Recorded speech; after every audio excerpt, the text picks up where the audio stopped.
أعوذ بالله من الشيطان اللعين الرجيم. بسم الله الرحمن الرحيم. الحمد لله رب العالمين، والصلاة والسلام على خاتم الأنبياء والمرسلين سيدنا ونبينا محمد وعلى أهل بيته الطيبين الطاهرين.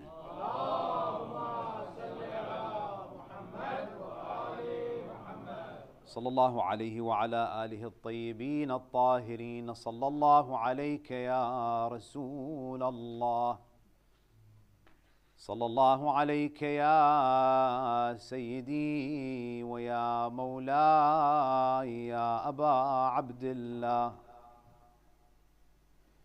غريب يا مظلوم كربلاء، ما خاب من تمسك بكم وأمن من لجأ إليكم. يا ليتنا فيا ليتنا كنا معكم سيدي، فنفوز والله فوزا عظيما. قال تعالى في كتابه الكريم: بسم الله الرحمن الرحيم: والذين يقولون ربنا هب لنا من أزواجنا وذرياتنا قرة أعين واجعلنا للمتقين إماما. صدق الله العلي العظيم. عطروا أفواهكم وزينوا مجالسكم بذكر الصلاة على محمد وآل محمد.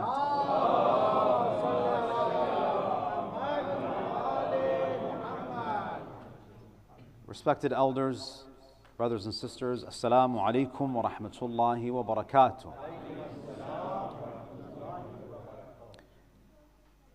One of the greatest blessings that Allah subhanahu wa ta'ala can bestow upon a person is to grant him righteous children, to grant him a pious progeny.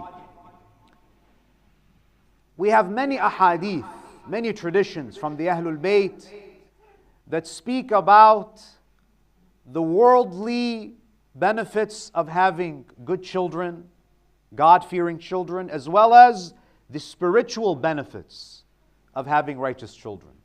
We have a beautiful statement from our fourth Imam, Al-Imam Zainul Abidin, salawatullahi alayhi, where the Imam alayhi salam, he says, min sa'adat al-rajul, it is from the prosperity of a person, أن يكون له ولد يستعين بهم.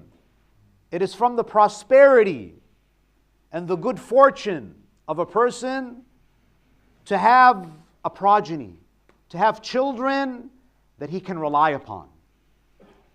That he can rely upon in terms of his dunya and his akhirah. You see, when you look at the Quran, Allah subhanahu wa ta'ala in Surah Al-Kahf, for instance, He mentions that there are two things in this life that are considered the most precious to the human being. The two main adornments of this life, Allah says what? Al-mal wal-banun zinatul hayat ad-dunya. Wealth and children are the adornment of the world of this life. And this applies to both mu'mineen and non-mu'mineen. You see, even someone who doesn't have faith, Allah subhanahu wa ta'ala put this desire, this love in their hearts. You see, a person might not even believe in God. They might be the wealthiest of the wealthy. If their child, God forbid, has cancer, they will spend all of their wealth to save their children. In fact, the ultimate joy in life is to spend time with your family, to spend time with your children. If you ask anyone on their deathbed, what do you wish you did more of? You're not going to find anyone that's going to say, I wish I worked more. You're always going to find that the answer is what? I wish I spent more time with my children. Because they're the ultimate source of joy in this life. In fact, there was a study that was done recently in Sweden that looked at differences in life expectancy between parents and childless people. And they found that those who have children live longer. Especially when a person reaches 80 years and older.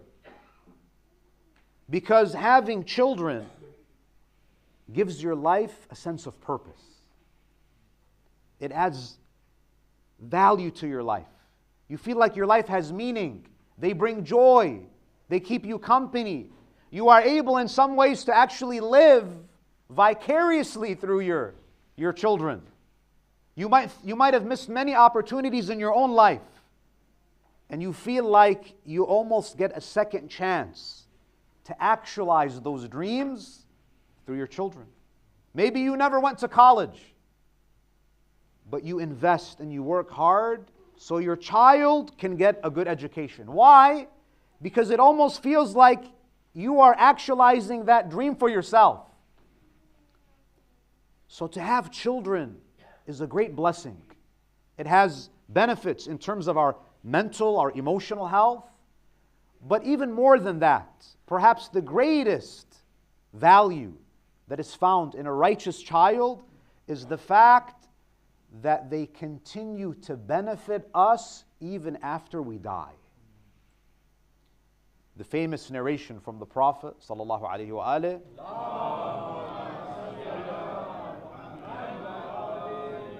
He says, إِذَا مَاتَ ابْنُ آدَمْ انقطع عمله إلا من ثلاث. When the person dies, all of their actions cease. Everything stops. The book of your a'mal is closed, finished. Except for three things.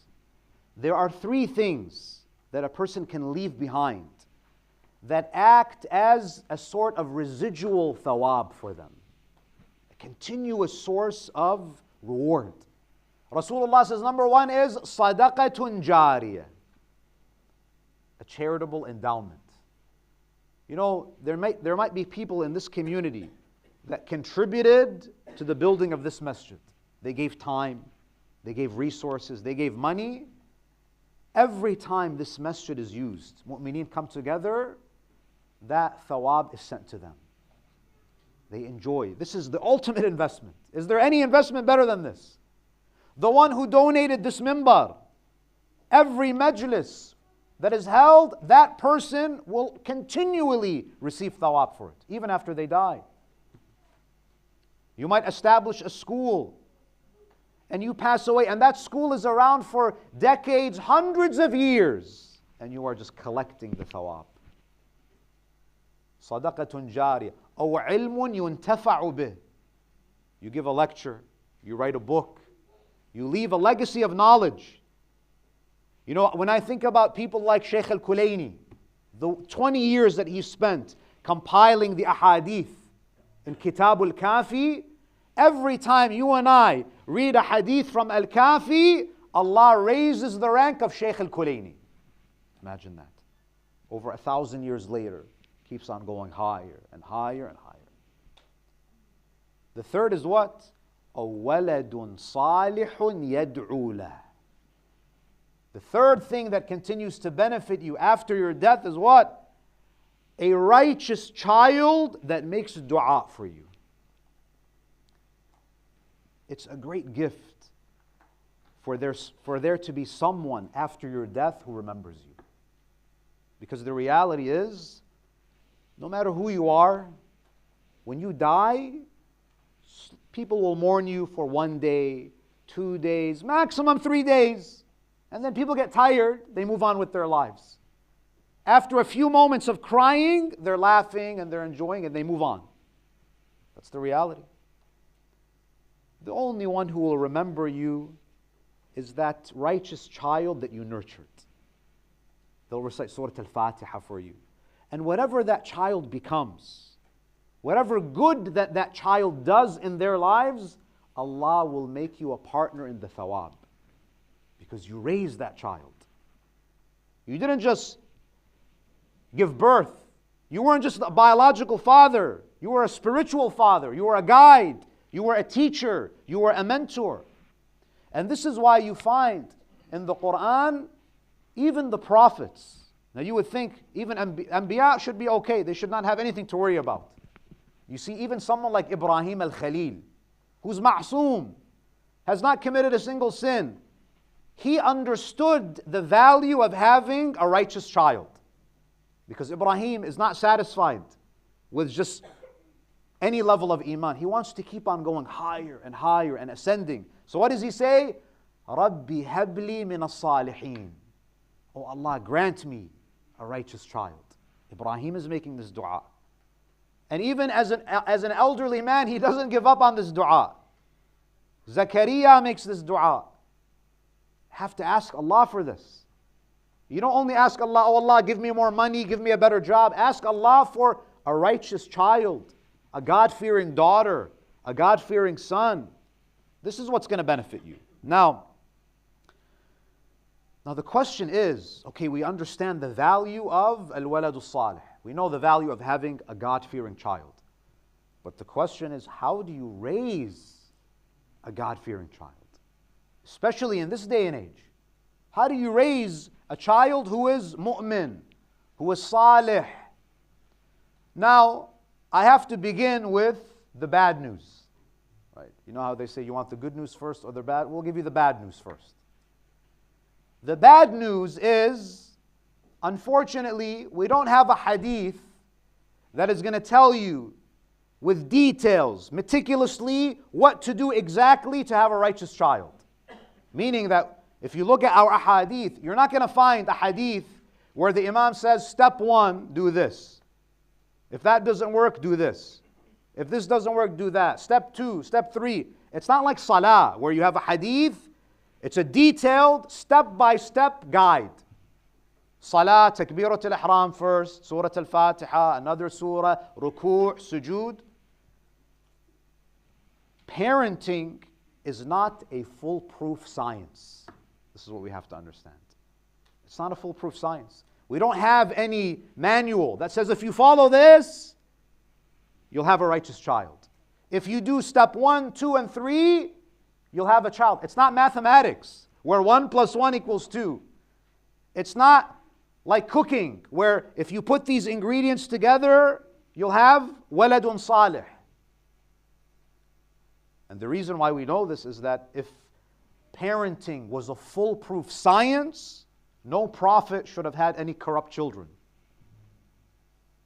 So you see, even prophets, you can do everything right, and the outcome is unfavorable. And we don't have to wait very long in the history of humanity. You look at the first family, the family of Adam alayhi salam. Adam alayhi salam, a prophet of God. Obviously, he's a good father. Hawa, excellent mother. They have what? They have Qabil and Habil. Habil is righteous. Qabil is not righteous. He's evil. He's corrupt. Same parents. Same tarbiyah. Different outcome. What does that mean? That there's no guarantee. You know, sometimes parents come to me, Shaykh, I don't know what I did wrong. I say, neither did Adam and Eve. I did everything. We taught our children, we guided them. I'm like, have you ever heard of a prophet named Yaqub? Yaqub had Yusuf, and he also had 11 sons who tried to kill Yusuf. You think you have family problems? Even prophets had problems in their families. Even Anbiya, they did not have utopic families. So, the bad news is there's no foolproof system. The good news is that Allah does not hold you accountable for the outcome if you do your best. Allah is not going to punish you for the result.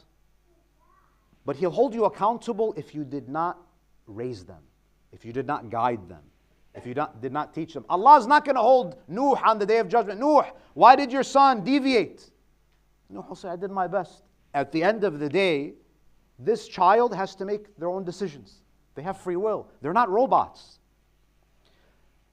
When you look at the ahadith, you see that Ahlul Bayt alayhimus salam, they give us general instructions, general guidelines, general tips.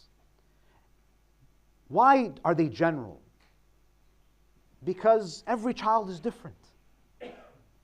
And parents can attest to this, especially those who have more than one child.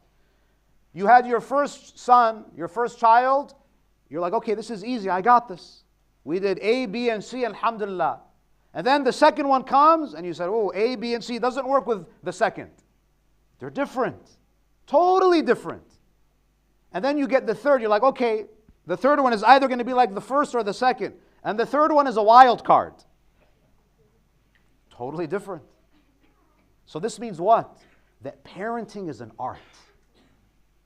Parenting is something, we have to just admit, that it's something that you learn as you go. We have some general guidelines, but it's something that is necessarily going to require some trial and error. You're going to make mistakes. We're not infallible. Some things are not going to work, some things are going to work. You have to be able to adapt. This is number one. This is just the introduction. Now, in terms of practical tips, I want to share 10 general tips that we can apply. And inshallah, with Allah's help, we have this hope that if we apply these things, we have a better chance of raising children who grow up to be righteous people. And this applies to children in general, but specifically teens and tweens. Now, for those of you who don't know what a tween is, so teenager, 13 to 19. Now, of course, I don't mean that this doesn't apply when they hit 20. Teenagers in general, young adults. And then the tweens they're the ones who are not children, but they're not adults. They're not young, they're 8 to 12. So some of what I'm going to share is going to apply to children in general. Some of the tips that I'm going to share is going to apply more with those who are a little bit older. And inshallah, I'll mention what's applicable to what as we go. Number one, instill the love of Allah in your child at a young age. Instill the love of God in the heart of your child at a young age. You know, there are some parents, the way they teach religion, they don't teach their child to love God. They teach their child, without realizing it, to hate Allah. You know, one time I heard of a father who was trying to motivate his daughter to wear hijab, a young girl. Do you know what he said to her? He said, if you don't wear the hijab, in Jahannam, they'll hang you by your hair. This happens. We laugh, we think this is extreme. This happens every day, where we use these fear tactics. Now, of course, I'm not saying a person should not fear God and not take their life seriously or feel immune from God's punishment. But at the same time, this is not how you introduce Allah subhanahu wa ta'ala to a child. Instill the love in their hearts. And do it from a young age. You don't need to be an expert in aqa'id to do this. Very simple. For example, your 5-year-old is eating ice cream. And they're enjoying the ice cream. And you know, 5-year-olds, when they eat ice cream, it's all over their face, and they're really having a good time. What you do as a parent, you take a moment and you say, are you enjoying this? And they say, yes, it's very good. They say, you know why you can taste it? It's because Allah created these little circles on your tongue called taste buds. So Allah subhanahu wa ta'ala put those there for you so you can enjoy the ice cream. What did you do there? From a young age, the child understands that the things that I enjoy are from Him. That's what you have to do. In fact, Allah subhanahu wa ta'ala, He says to Dawood, the great prophet of God, Ya Dawood, ahbibni, wa habbibni ila khalqi. O Dawood, love me, fall in love with me, and make me beloved to my servants. Now, Dawood alayhi salam, he says, "Oh my Lord, yes, I love you. But how can I make people love you? I don't have control over people's hearts. How can I make them love you?" Allah, what does He say? قال اذكر أيادي عندهم. It's very easy to make people fall in love with God. You don't have to do a lot of persuading. Just remind them of what I have given them. Remind them of my blessings. فإنك إذا ذكرت ذلك لهم أحبوني. You don't need to be God's lawyer. All you have to do is draw their attention to what is in front of them. Make them realize what Allah subhanahu wa ta'ala has given them. The love of God, instilling that in the child. Number 2, lead by example. Lead by example. Sometimes as parents, we spend too much time lecturing and verbally admonishing. You want your son to pray? They have to see you pray. Shaykh, my kids don't respect me. Do you respect your parents? Did they see you call your parents? Did they see you kiss the hand of your mother and your father? Where are they supposed to learn respect for parents? They have to learn from you. Oh, Shaykh, my parents passed away. Do you recite Quran for your parents? Do you take your kids to the cemetery to visit their grandparents? They have to see you respect your parents for them to respect you. Shaykh, my kids don't listen to me. Do you listen to them? Maybe they learned how to be dismissive from you. They talk, you don't listen to them. They have issues, you ignore them, and you want them to be attentive. They learn from you. If you don't want them to lie, you can't lie. You want them to pray on time, the time of salah, everything stops at the house. Salah time. You want them to be respectful and decent in interactions with the opposite gender, you have to lead by example. You have to lead by example. Allah subhanahu wa ta'ala in the Quran, Surah As-Saf, ayah number 2, Ya ayyuhalladhina amanu, lima taquluna ma la taf'alun. O you who believe, why do you say what you don't do? Allah detests the one who does not practice what they preach. If you lead by example, you don't need to lecture them. Believe me, if you pray in front of your kids, you're not going to have to remind them to pray. They see it. You don't need to tell your kids that they have to respect you because they see how you act with your parents. If you want them to love each other and to be kind to each other, how are you with your siblings? If you never stay in touch with your sister and your brother, and you're living in your own world, how do you expect them to show kindness and concern for their siblings? They learn from you. You have to lead by example.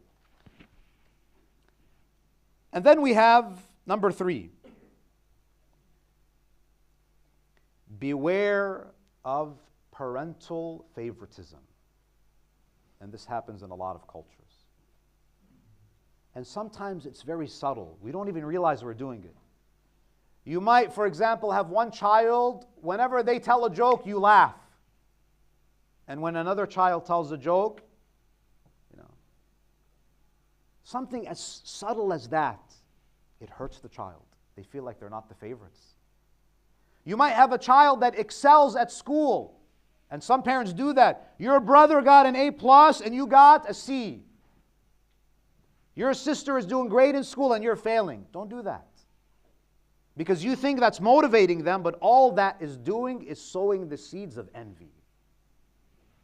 If you look at the story of Yusuf alayhi salam, what is the first thing that Yaqub says to Yusuf after he shares his mystical dream? لا تقصص رؤياك على إخوتك. Don't share this dream with your brothers. فيكيدوا لك كيدا. Because it's going to make them jealous. It's going to make them jealous. Don't play favorites. There are some of us, we allow some of our children to get away with murder, especially the boys. That's true. the boy can date this person and that person. He can come in 2 o'clock in the morning and no one says anything to him. He's free. He can travel around the world with his friends. Now, I'm not saying your daughter needs to do that. I'm saying that your daughter sees that preferential treatment. You have to be fair. If it's haram for your son and it's haram for your daughter. Especially, and there are many ahkam that apply to both of them. If it's haram to date, if it's haram to have relations outside of marriage, it's haram for your son and for your daughter, not just for your daughter. But for our sons, we say, no, it's okay, let him enjoy. He's still young. You have to hold your kids accountable. Don't let some of them get away with sins while the others, you hold their feet to the fire. So, paying attention to this parental favoritism. In fact, we have a narration from the Prophet sallallahu alaihi wasallam.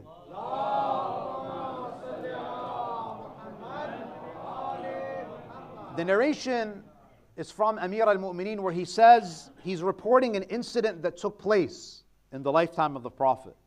أبصر رسول الله رجلا له ولدان. The Prophet saw a man who had 2 kids. فقبل أحدهما وترك الآخر. The Prophet saw a father, a parent, kissing and showing affection to one child and ignoring the other. Now, even something like this, the Prophet didn't ignore it. He said, come.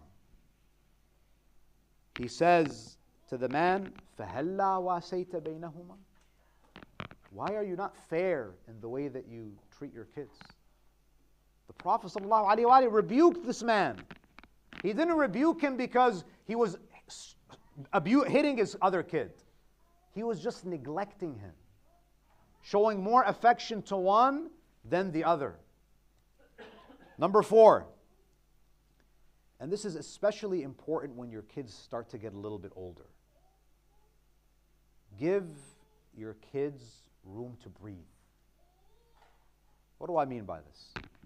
There are some parents, their parenting style is the same. When the kid's a toddler, same parenting style. When it's a tween, same parenting style. When they're teenagers, same parent. Their approach to their children is the same. And that's why you see some parents, they treat their teenagers like they're toddlers. Even in the way they punish them. Even in the way that they speak to them. Give them a little bit of room. Don't micromanage them. Don't micromanage them. They're your child. They're not your slave. There are some parents that do not give any autonomy to their kids. Even their room. Even their room has to be decorated exactly the way that the mother wants. The kid might want to paint a wall. Nope, you can't do that. The kid wants to change his duvet, his bed cover. Nope, you can't do that. The kid wants to put the chair on this side of the room. No, you can't do that. If you suffocate your kids, if you treat them like robots with no autonomy, you're going to lose your kids. The moment that they get a car, they're not going to come back because they feel like they've been living in a prison. So you have to give them a little bit of freedom. You can't treat them like slaves, like they just don't know better.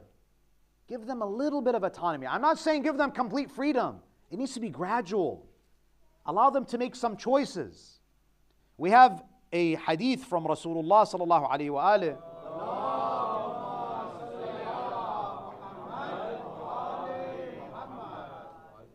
You know, we speak a lot about kindness to parents.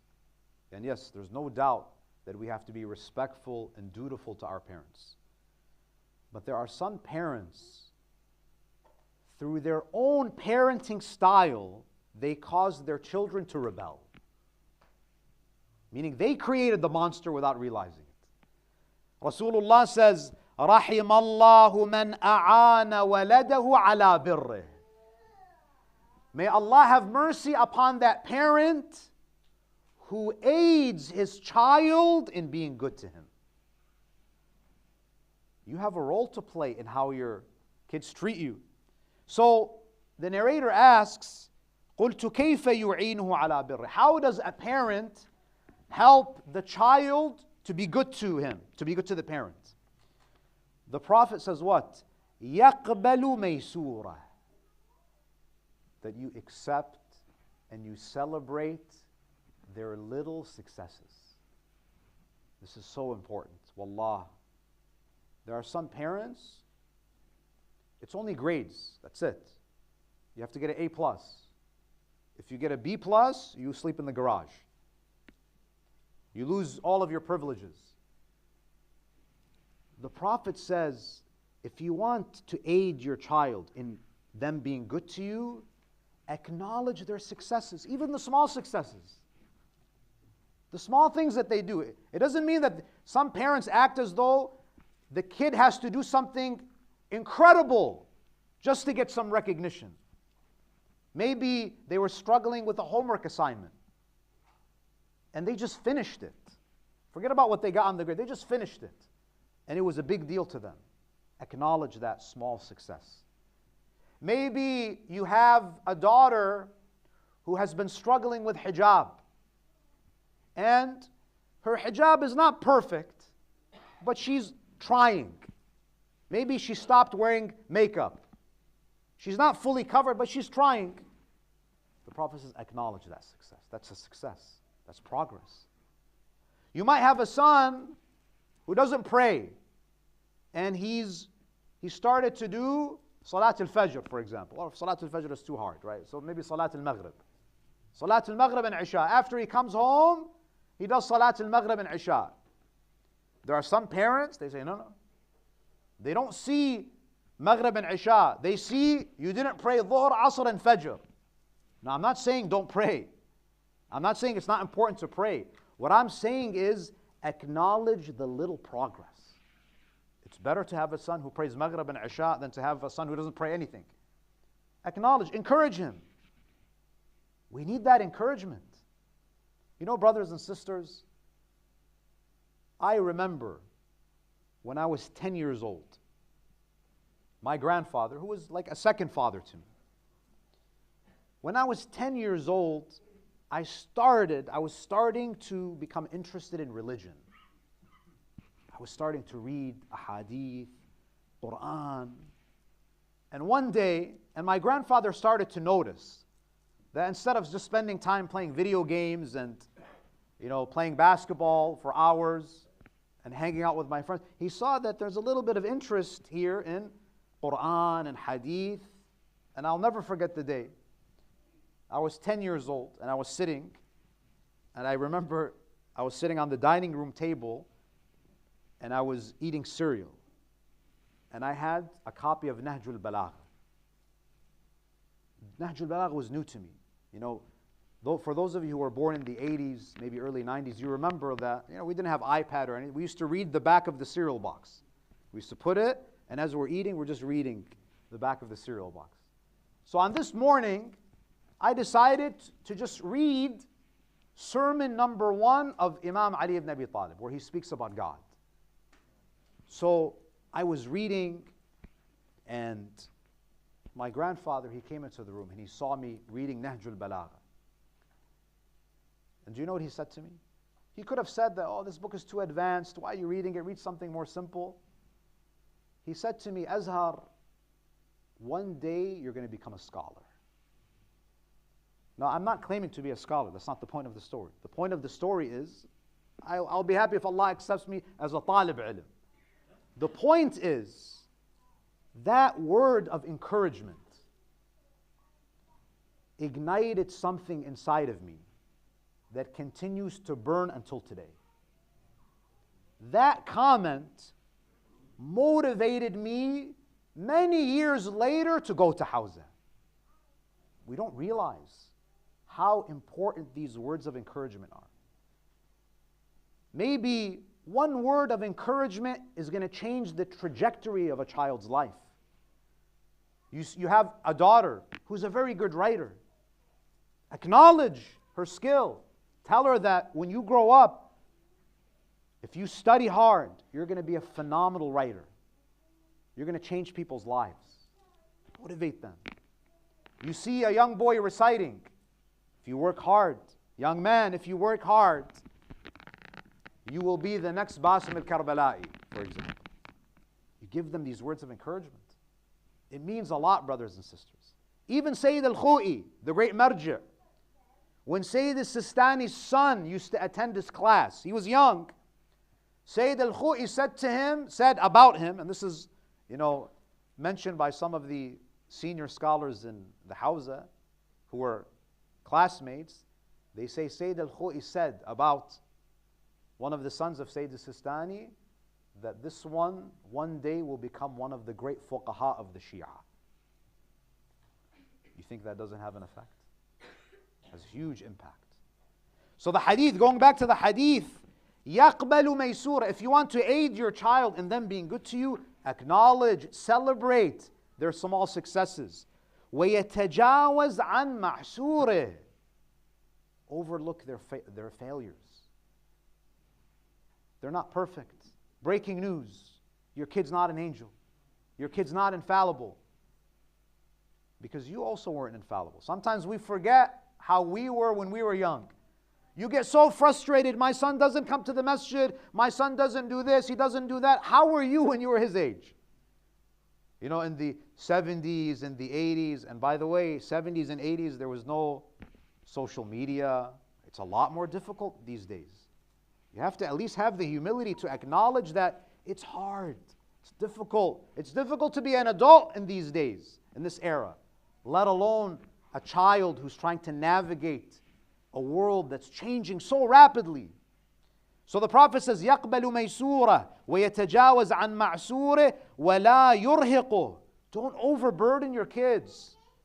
There are some parents, they overburden their kids. The kid has to go to school. Then when he comes back home from school, he has to go shopping, and then he has to come, and he has to clean his room, and he has to do this, and drop this, and pick up this, and do that.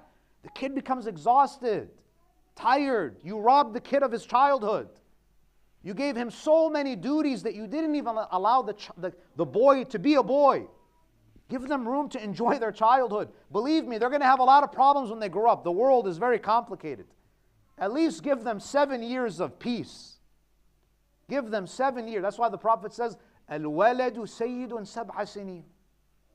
Let kids play. Let kids enjoy for 7 years. There are some parents, the kid is 3, we've got to teach him mathematics. Baba, just leave the kid alone. Shouldn't mathematics.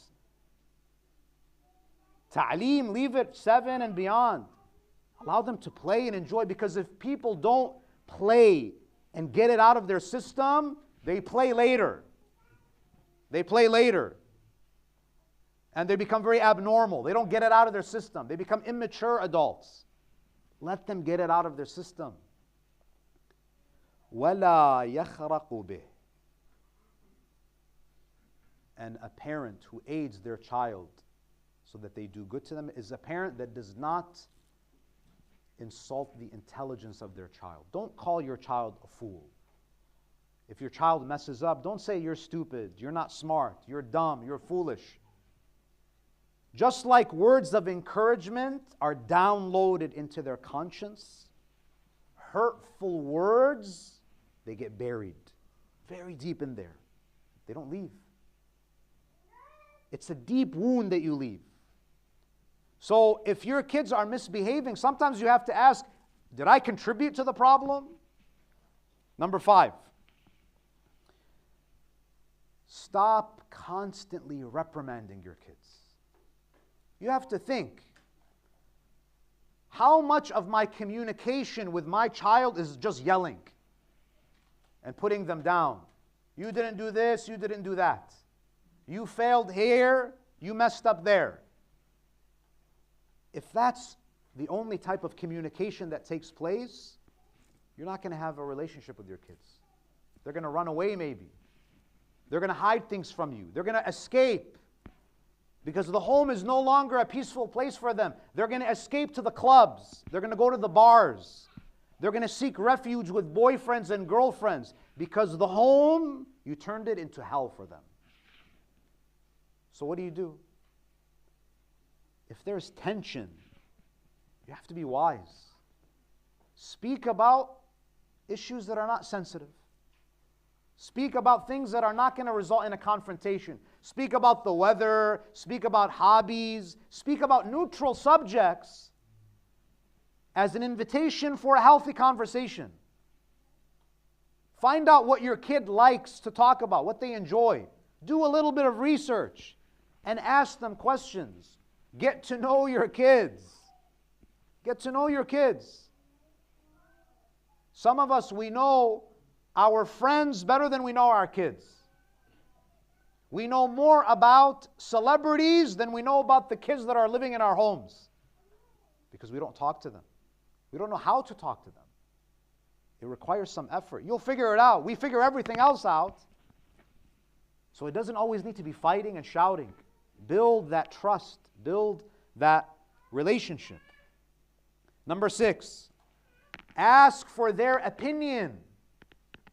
Ask for their opinion. It doesn't mean that you have to follow their opinion, but at least allow them to express their opinion.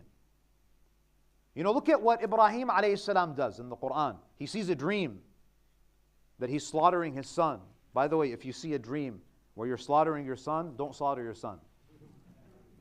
This is for Ibrahim, it's not for you. Don't take your dreams too seriously. Ibrahim alayhi salam, he sees this vision. The vision is revelation. It's a command from Allah. And yet, what does Ibrahim do? Does he just impose it on his son? قال يا بني إني أرى في المنام أني أذبحك. Oh my dear son, I had a vision that I was slaughtering you. فانظر ماذا ترى. What's your opinion? What do you think? Have we asked our kids, our daughters, our sons, what do you think? What's your opinion? Even if you want to punish them, let's say that they really angered you. Your son was supposed to be home at 9 p.m., he comes back at 1 a.m. Now you have an option. You can sit on the chair, wait for him to open the door, and you grab the nearest object and you throw it at him. That's one way. That's the old school way. Or you can try something different. You can sit them down, 16, 17. They're not toddlers, right? You can't just, ground them and say, sit them down and ask them, I told you to be home at 9. You came home at 1 a.m. So here's a violation. What would you do if you were me? Pretend you're the parent now. Pretend that you're sitting in the chair and your son came home 4 hours late. How would you punish them? So let them have a conversation. Let them tell you what is inappropriate. And then you start a little bit of a negotiation. Maybe I should, take away my iPad. No, I'm going to take away your car, but good try. The point is, you have a conversation. You talk to them. What's your opinion? That makes them feel that you see them as an independent human being, that they have a sense of self-worth. Number 7. Are you guys keeping track? This guy is writing. Alhamdulillah. Number 7. Encourage them to be part of the wider community. This is very important, brothers and sisters. You know the saying, it takes a village to raise a child? It's very true. Some of us, we think that it's only the role of the mother and the father to raise the children. You can't do it by yourself. You need an entire ecosystem of individuals who are going to contribute to the upbringing of your child. Bring them to the masjid. I know they don't want to come. You have to incentivize them. Incentivize them to come. Reward them if they come. Because we live in a time, in an era where everyone lives in a bubble. We are raising a generation of little Fir'auns. Everyone thinks that they're the center of the universe, that everything revolves around them. Narcissistic tendencies. When they go to the community, when they come to Salat al-Jumu'ah, when they come to community functions, it teaches them how to interact with people, how to build relationships. It makes them realize that, wow, the world is actually a big place. I'm not the center of the world. I'm not the center of the universe. Introducing them into community life allows them to mature. It allows them to realize that there's more to life. There's a lot for me to learn. I'm part of something bigger than myself. It's important for us. And obviously there's going to be some resistance in the beginning. But we have to encourage them to be part of the community. Number 8, find a mentor for your child. You know, sometimes kids don't listen to their parents. They're not going to listen to you. But if they hear that same message from someone else, they'll listen. You have a daughter, a son, for example, they want to become a physician. Find someone in the Muslim community who is pious, who is an honorable person, who is a physician, who can act as a mentor for them, that they can shadow, and they can play a role in the tarbiyah of the child. And this is what Ahlul Bayt teach us. You know, brothers and sisters, Imam al-Hussein, salawatullahi ala al-Hussein.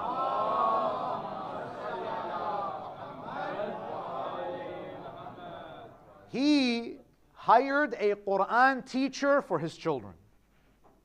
You may say, Imam al-Hussein, he's the master of the Quran, the teacher of the Quran. He hires someone to teach Quran to his children. Why? To establish this precedent, to set this example, that sometimes your kids need role models who are not the parents. They need mentors. They need guides. And I've seen this on many occasions. The child is not receptive to the advice from their parents because kids think that parents don't know anything. Oh, you're old-fashioned, times have changed, you don't know what you're talking about. The same advice, they hear it from a 25-year-old. Yeah, 100%. That's what I thought too. Right. Number 9,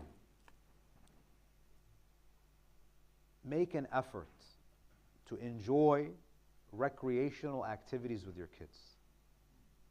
Try to make your life a little bit fun, just a little bit. It doesn't need to be all boring and dry and lifeless. Tell yourself that, you know, my child, when they come, my son, when he comes to the masjid, I can tell that I'm taking him out of his comfort zone. He came to a place that was out of his comfort zone. To reciprocate, you as the father, say, you know what? I'm also going to take myself out of my comfort zone. I'm going to go and play football with you. Right? And it's going to be definitely out of your comfort zone if you're not good at football. But it's worth the sacrifice. Play tennis. Go hiking. Do things with your kids. Because the bonding that happens, you know, on a hiking trip, during a tennis match, in a soccer game, it cannot be replicated anywhere else. They need to see that you have a passion for life, because that will strengthen the relationship between you and your child. And then finally, the last piece of advice. Eat together and pray together. At least one time a day. We have 5 prayers. I'm not saying that you have to pray jama'ah all of the prayers. At least one. If you cannot pray jama'ah, we have different schedules, we barely cross paths. At least, if you can't pray together, at least as a family, for 5 minutes a day. Open up Sahif al-Sajjadiyah and as a family, recite a dua together. I guarantee you, if you do this, you will see wonders in your life. Few minutes where the family comes together and turns to Allah subhanahu wa ta'ala. We have dua 25, and this is a recommendation I have for parents. Go to Imam al-Sajjad, Sahif al-Sajjadiyah.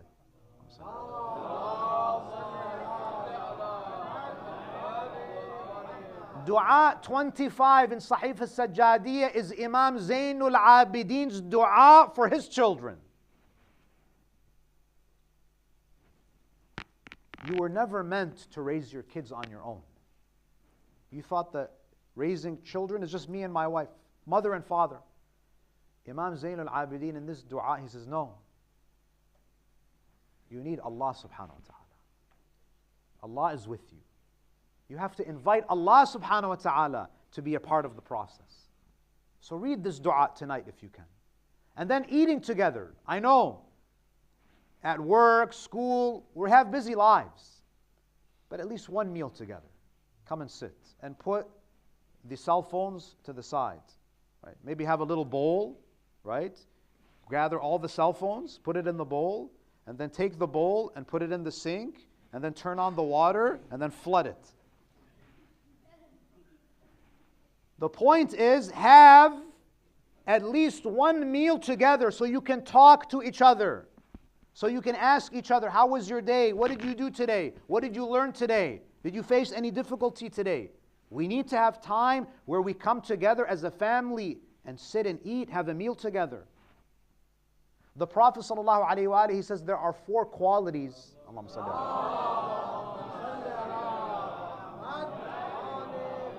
He says, الطعام إذا جمع 4 خصال فقد تم. A meal that has 4 characteristics is considered a perfect meal. The Prophet says what? Number 1, إذا كان من halal. If the food is halal, that's 1. Number 2, وَكَثُرَةِ الْأَيْدِي. A meal that has a lot of hands stretched over it.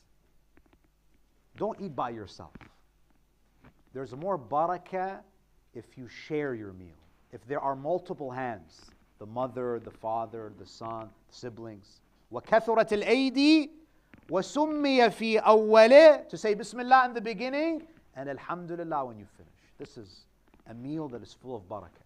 And if you can't come together for a meal, at least at the end of the night, have tea together. Have some fruits together. Talk. Converse. If you do this, again, it's not a guarantee, but at least if you make this effort, you can stand before Allah subhanahu wa ta'ala and say, Ilahi, I did my best. I did my best. I fulfilled my duty. And you can judge my children, because ultimately they have free will. But I fulfilled my duty. On a night like this, we remember one of the bright stars of the Ahlul Bayt. Someone who was raised by Imam al-Hussein. Al-Qasim ibn al-Hasan. Al-Qasim, he was the son of Imam al-Mujtaba. He was the son of Imam al-Hasan alayhi salam. He was only 3 years old when his father was poisoned. 3 years old. Became an orphan. At the age of 3, he entered into the custody of Imam al-Hussein. He joined the family of Imam al-Hussein. He was about 13 years old on the day of Ashura. Just beginning his teenage years. A young boy. Imam al-Hussein alayhi salam, look at how he treats this boy. On the eve of Ashura, Imam al-Hussein alayhi salam was having some very private, intimate conversations with some of his companions, with some members of his Ahlul Bayt. One of the conversations that Imam al-Hussein alayhi salam had was with his nephew. He called his nephew. He called Al-Qasim, this beautiful child, 13-year-old boy, who when you look at him, you remember Imam Hassan al-Mujtaba alayhi salam. He comes to his uncle. Bunay Qasim, come, I want to talk to you. I want to have a conversation with you. Al-Qasim alayhi salam, he comes and he sits beside his uncle Imam al-Hussein. It's a dark night.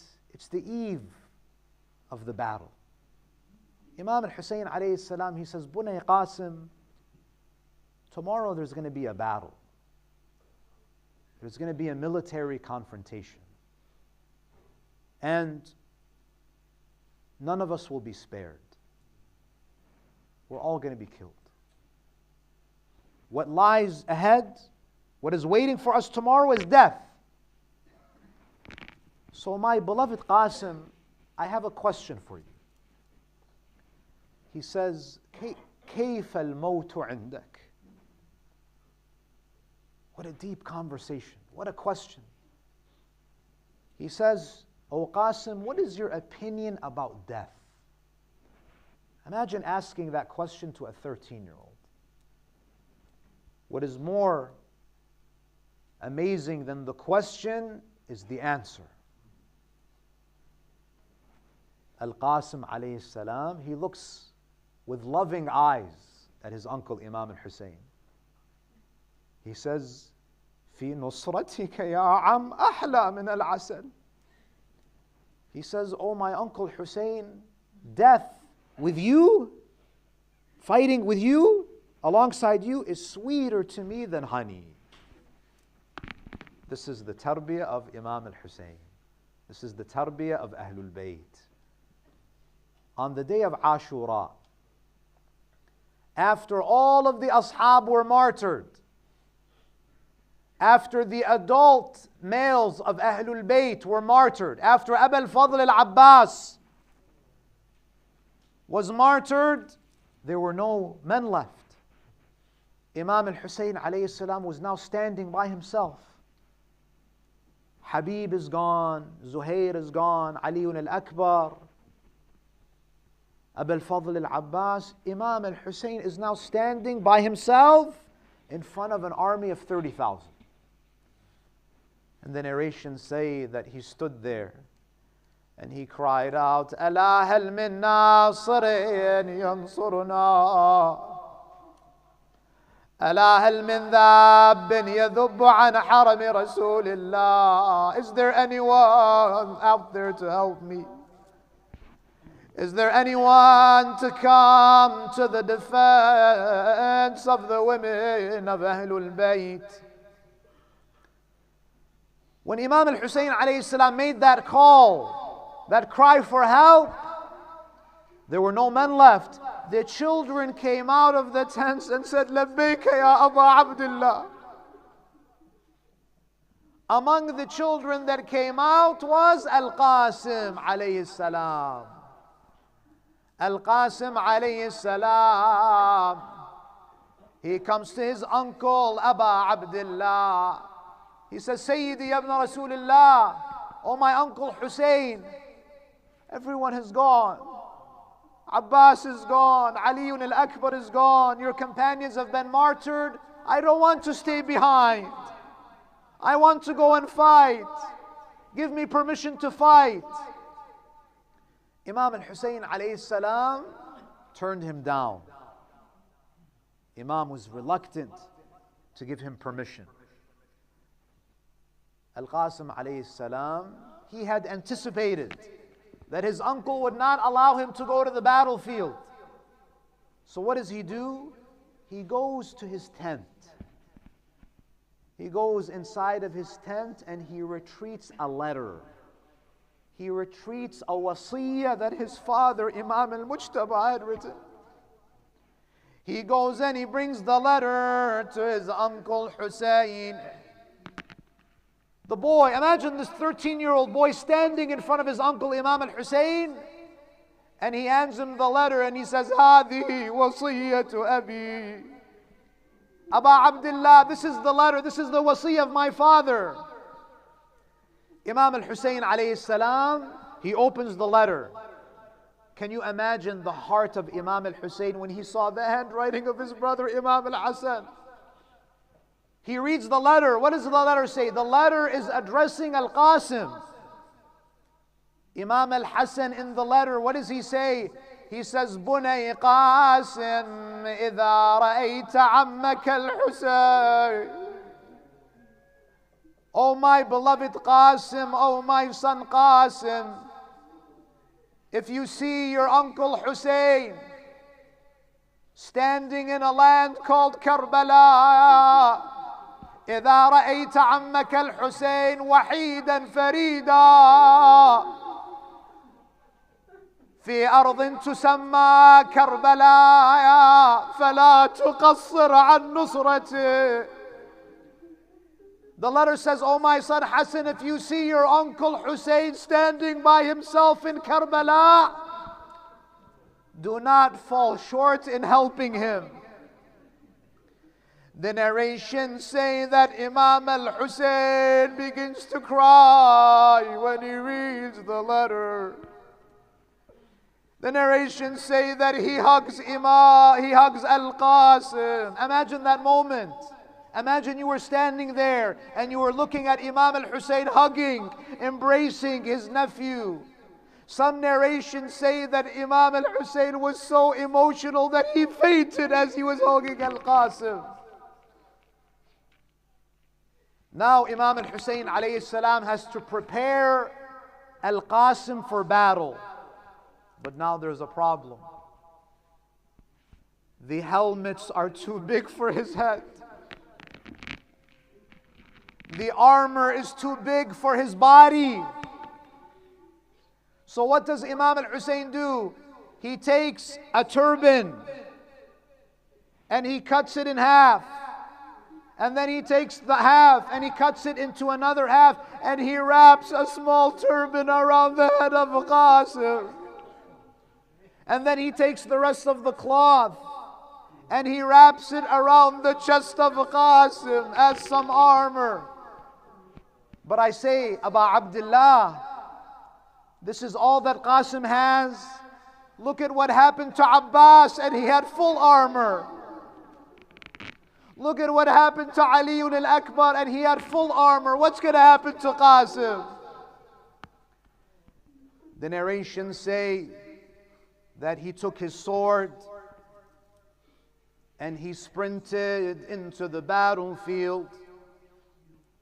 The enemies of Aba Abdullah, they were asking, I thought we killed all of the sons of Hussein. Who is this child? As they were shouting, who is this child? He recited those famous lines of poetry. قال إن تنكروني فأنا نجل الحسن. If you don't know me, know that I am the son of Al-Mujtaba. إن تنكروني فأنا نجل الحسن سبط النبي المصطفى والمؤتمن هذا حسين كالأسير المرتأن بين أناس لاصقوا صوب المزان. He goes into the battlefield, ya mu'mineen. He fights courageously, he fights valiantly, as he is fighting against the enemies of Aba Abdullah. The narrations say, انقطع شسع نعله. The sandal of Qasim snapped as he was fighting in the battlefield. One of the enemies of Allah approached the young boy as he was trying to repair his sandal. جاءه رجل وضربه على رأسه. He struck Al-Qasim on his head with a sword. Al-Qasim falls. They start to stab his body. They start to strike him. And he cries out as he's being stabbed. He cries out, oh my Uncle Hussein, Aba Abdullah, adrikni. Imam al-Hussein, he rushes into the battlefield. Imam al-Hussein, he comes to the mutilated body of Al-Qasim. Al-Qasim is suffocating. Al-Qasim is in his last moments. Imam al-Hussein, he sits beside his nephew. What does he say? يَعُزُّ عَلَىٰ عَمِّكَ أَن تَدْعُوهُ فَلَا يُجِيبُكَ. It pains your uncle that you call him and he cannot rescue you. أو يعينك أو يجيبك فلا يعينك أو يعينك فلا يغني عنك بعدا لقوم قتلوك. May Allah punish the ones who killed you, O Qasim. وخصمهم يوم القيامة جدك وأبوك. The narrations say that Imam al-Hussein alayhi salam, he takes the body of Al-Qasim back to the camp. That body that was limp, that body that was dripping blood, that body that was mortally wounded, that he takes the body, and look at where Imam al-Hussein takes him. He takes him and he puts him right beside the body of Ali al-Akbar. He places him in the tent with Ali al-Akbar. At this moment, Sayyida Zainab comes to see Aba Abdullah. Sayyida Zainab wants to go inside of the tent. Imam al-Hussein is trying to stop her, but she goes into the tent. And what does she see in the tent? She sees the body of Ali al-Akbar, and she sees the body of Qasim. She sees the son of Hussein is killed, and the son of Qasim is killed. And she cries out, Wa walada, wa Qasima, Ya Hussein.